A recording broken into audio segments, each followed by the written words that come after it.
సుసంపన్నంగా ఉండాల్సిన మన దేశం బ్రిటిషు వారి కవంద హస్తాల్లో నలిగిపోతున్న రోజులు అవి. భారతీయులంతా కట్టు బానిసల బ్రతుకుతున్న కాలం అది. అదిగో అలాంటి సమయంలో సూర్యుడు సరికొత్త రూపంలో కలకత్తాలో ఉదయించాడు.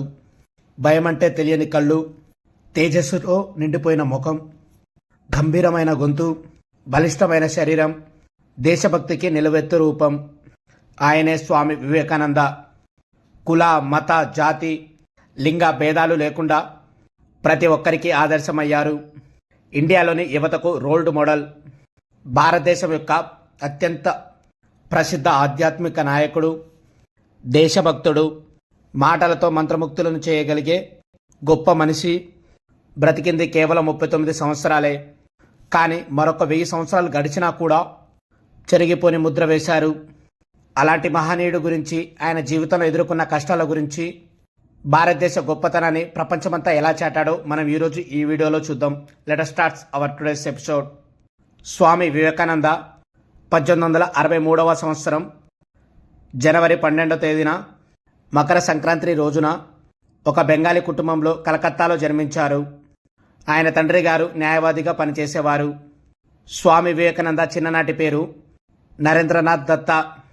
1871లో నరేంద్రుడు తన 8వ ఏట ఈశ్వరచంద్ర విద్యాసాగర్ మెట్రోపాలిటన్ పాఠశాలలో చేరారు.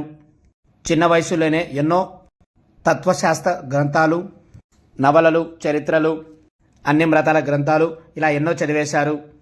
అసలు ఇంత చిన్న వయసులో అది ఎలా సాధ్యమైంది అని అడగగా స్వామి వివేకానంద ఇలా అన్నారు: నేను ఒక పేరా మొత్తం చదవను. పేరాలోని మొదటి మరియు చివరి లైన్ చదివితే చాలు, మొత్తం పేరా అంతా అర్థమైపోతుంది అని అన్నారు. యువకుడిగా ఉన్నప్పటి నుంచి కూడా భగవంతుడు అనేవాడు ఒకడు ఉంటే ఎలాగైనా ఆయనని ఖచ్చితంగా చూడాలి అని నిర్ణయించుకున్నాడు.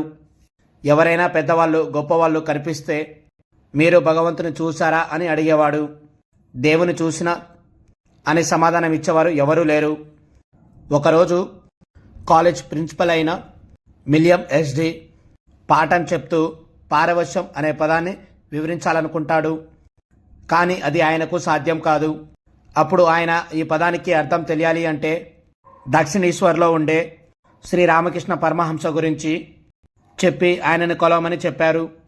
అలా ఆ పదానికి అర్థం తెలుసుకోవడానికి నరేంద్రుడు దక్షిణేశ్వర్కు వెళ్ళాడు. అక్కడ రామకృష్ణ పరమహంసని కూడా మీరు దేవుణ్ణి కల్లారా చూశారా అని అడుగుతాడు. అప్పుడు పరమహంస, అవును చూశాను, నేను ఎలా చూస్తున్నానో, మీతో ఎలా మాట్లాడుతున్నానో అలాగే భగవంతుని కూడా చూశానని, భగవానితో మాట్లాడాడు అని అన్నారు. మొట్టమొదటిసారి ఒక వ్యక్తి దేవుడిని చూశాను అని చెప్పేసరికి నరేంద్రుడు చాలా ఆశ్చర్యపోయారు. అయితే నరేంద్రుడు ఎక్కడో చదివాడు కాబట్టి, లేదా ఎవరో చెప్పారు కాబట్టి దేనిని సులువుగా నమ్మేవారు కాదు. తనకు తాను ప్రత్యేకంగా అనుభూతి చెందితే తప్ప అసలు నమ్మరు. అయితే అప్పుడు నరేంద్రుడు, నాకు కూడా దేవుణ్ణి చూపి అని అంటాడు. అప్పుడు రామకృష్ణ పరమహంస తన కాళ్ళను తన పక్కనే కూర్చున్న నరేంద్రుడు ఒళ్ళో పెడతాడు. మరుక్షణమే ఈ నరేంద్రుడికి ఈ బాల్య ప్రపంచంలో సంబంధాలు తెగిపోతాయి. తనకేదో అయిపోయినట్టుగా అనిపించింది. నన్ను ఏం చేస్తున్నారు, నా తల్లిదండ్రులు ఇంకా బ్రతికే ఉన్నారు, నేను మళ్ళీ వాళ్ళ దగ్గరికి వెళ్ళాలి అని అరిచారు. అప్పుడు రామకృష్ణుల వారు చిరునవ్వులు నవ్వుతూ, ఈ రోజుకి ఇది చాలు చెప్పి తన కాళ్ళను వెనక్కి తీసేశారు. ఇలా రామకృష్ణ సన్నిధిలో ఎన్నో అద్భుతాలను నరేంద్రుడు చూశాడు. దానితో నరేంద్రుడు రామకృష్ణ పరమహంసకు శిష్యుడిగా చేరాడు. ఆయన దగ్గర నుండి ఎన్నో విషయాలను నేర్చుకున్నాడు. అలా చదువుకుంటూనే మెల్లగా సన్యాస మార్గంలోకి నడిచారు. 1884లో బిఏ పాస్ అయిన సందర్భంగా స్నేహితులతో కలిసి పార్టీ చేసుకుంటున్న సమయంలో ఒక్కసారిగా నరేంద్రుని తండ్రి మరణించారనే వార్త తెలిసింది.